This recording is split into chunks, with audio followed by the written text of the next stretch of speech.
On page এসইওর জন্য কিন্তু আমরা SEMrush ব্যবহার করতে পারি, যেরকম আমরা করেছিলাম কিওয়ার্ড রিসার্চের জন্য। এবং আপনার যেহেতু অলরেডি SEMrush কেনা আছে বলে আমি ধরে নিচ্ছি, সো অন পেজের যে ফিচারটা ওটা ইউজ না করাটা আসলে একটা লস। ফিচারটা কিভাবে ইউজ করতে হয় খুবই সোজা।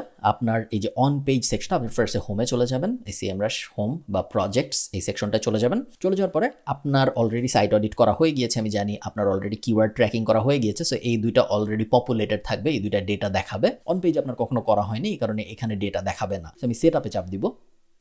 সেট আপে চাপ দেওয়ার পরে প্রথমেই বলবে টু স্টার্ট কালেক্টিং আইডিয়াজ, আপনার টার্গেট লোকেশন বলেন। সো টার্গেট লোকেশন ওই ক্লায়েন্টের জন্য, ওই ওয়েবসাইটের জন্য USA, আমি USA সিলেক্ট করে কন্টিনিউ দিব। এরপরে ও বলবে যে আপনার URL অ্যাসাইনিংটা ঠিক আছে নাকি একটু চেক করে দেখেন, এবং আমরা দেখবো যে ঠিক আছে নাকি। ঠিকই আছে মনে হচ্ছে। প্রাইস সার্ভিসেস, হ্যাঁ ঠিক আছে। সো এরপরে আমি কালেক্ট আইডিয়াসে চাপ দিব।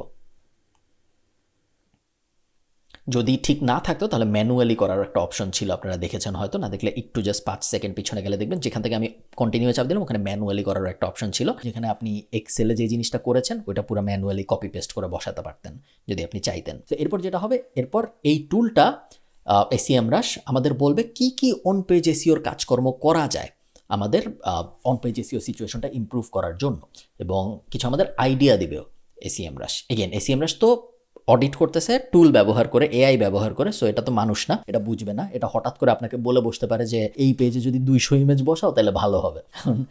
তার মানে আসলে যে আপনার 200 ইমেজ বসাইতে হবে এরকম না, কোনো একটা স্পেসিফিক কারণে হয়তো এটা বলছে, ও অ্যাভারেজ করছে বা কোনো একটা কিছু দেখছে, দেখে হয়তো ওর মনে হয়েছে যে না এই পেজে যদি 200 ইমেজ বসানো হয় তাহলে ভালো হবে। বাট আপনি সবসময় আপনার মার্কেটিং ব্রেন, আপনার SEO ব্রেন ব্যবহার করে এই ডেটা নিয়ে ওইটার উপরে আপনি আপনার নিজের নলেজ বসায় তারপর ডিসাইড করবেন কি করা উচিত ভার্সেস কি করা উচিত না। সেখানে অডিট হচ্ছে, আমরা দেখতে পাচ্ছি অলরেডি অডিট হয়ে আছে, এরকম একটা আমরা যাই তাহলে আমাদের সময় বাঁচবে, কারণ এই অডিটটা হইতে ঘন্টাখানেক সময় লাগে সাধারণত।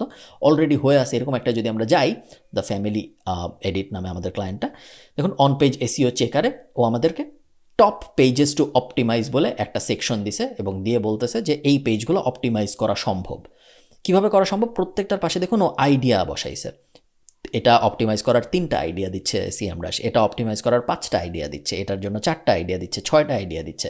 সো আমরা যেটার 6টা আইডিয়া দিয়েছি ওটা ওপেন করি, আইডিয়ার উপর চাপ দিলাম। সো এটা হলো আমার URL, এটাকে আমি র্যাঙ্ক করতে চাই এই কিওয়ার্ডের জন্য, ক্লেটন হোটেল গলওয়ে, এই কিওয়ার্ডের জন্য আমি এই URLটাকে র্যাঙ্কিং করতে চাই। ফার্স্টে SEMrush আমাকে বলছে নো কিওয়ার্ড ক্যানিবালাইজেশন, সো অন্য কোনো পেজকে আমি এই কিওয়ার্ডের জন্য টার্গেট করতেছি না, যেটা হলো গুড। SEO স্ট্র্যাটেজির কোনো ইম্প্রুভমেন্টেরও দরকার নেই, তার মানে আমাদের technical SEO on page SEO এখন পর্যন্ত ঠিকঠাক করা হয়েছে। সার্চ ফিচারিংয়ে কোনো কিছু চেঞ্জ করার নেই। Use targeted keyword in meta tag, দেখুন তার মানে হইল আমাদের এই পেজের মেটা টাইটেলে আমাদের টার্গেট কিওয়ার্ড নাই, ক্লেটন হোটেল গলওয়ে নাই। সো আমাদের এখন এই URL-এ যেতে হবে। এই URL-এ যাওয়ার পরে আমাদের এডিট লিস্টিংয়ে চাপ দিতে হবে।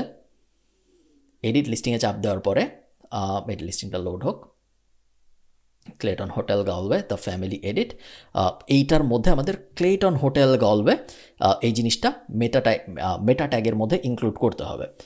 এখন দেখেন আমাদের কিন্তু অলরেডি ক্লেটন হোটেল গলওয়ে মেটা টাইটেলের ভিতর আছে, মোবাইলেও আছে, ডেস্কটপেও আছে। তাহলে কেন SEMrush বলল নাই? কারণ SEMrush এই যে স্মল লেটারে লেখা ক্লেটন হোটেল গলওয়ে এটা নাই বলছে, বাট ক্যাপিটাল লেটারে যেগুলো লেখা ওটা কিন্তু আমাদের আছে। তো এটাকে এখন আমরা তাহলে আবার যা চেঞ্জ করব না, আমরা করব না, কারণ আমরা জানি গুগল ক্যাপিটাল এবং স্মল লেটারের মধ্যে কোনো ডিফারেন্সিয়েট করেন, নর্মালি একইভাবে দেখায়, সেখানে আমরা তেমন কোনো কিছু চেঞ্জ করব না। সেকেন্ডও যে বলছে focus on creating more informative content, আমাদের রাইভাল যারা আছে তারা আমার থেকে হায়ার র্যাঙ্কিং করে আছে, তার কারণ ওরা লং ফর্ম কন্টেন্ট ব্যবহার করতেছে। লং ফর্ম কন্টেন্ট ব্যাপারটাকে আমি ডিটেলড অ্যানালাইসিসে চাপ দিই। দেখুন ডিটেল অ্যানালাইসিসে চাপ দেওয়ার পরে ও বলতেছে আমার এই পেজে, যে পেজটা আমি র্যাঙ্ক করতে যাচ্ছি, এই পেজে 670 ওয়ার্ড আছে, কিন্তু আমার কম্পিটিটরদের 953 ওয়ার্ড আছে অ্যাভারেজে। সো আমি যদি আমার এই পেজের ওয়ার্ড কাউন্ট 300 বাড়াইতে পারি তাহলে আমার র্যাঙ্ক হওয়ার পোটেনশিয়াল পারবে। সো আমি এটা নিয়ে আমার ক্লায়েন্টের সাথে কথা বলবো। এই ডিসিশন তো আসলে আমি নিজে নিতে পারবো না, কারণ আমি হঠাৎ করে যে পেজে কন্টেন্ট অ্যাড করতে পারি না, বাট এটা একটা গুড আইডিয়া।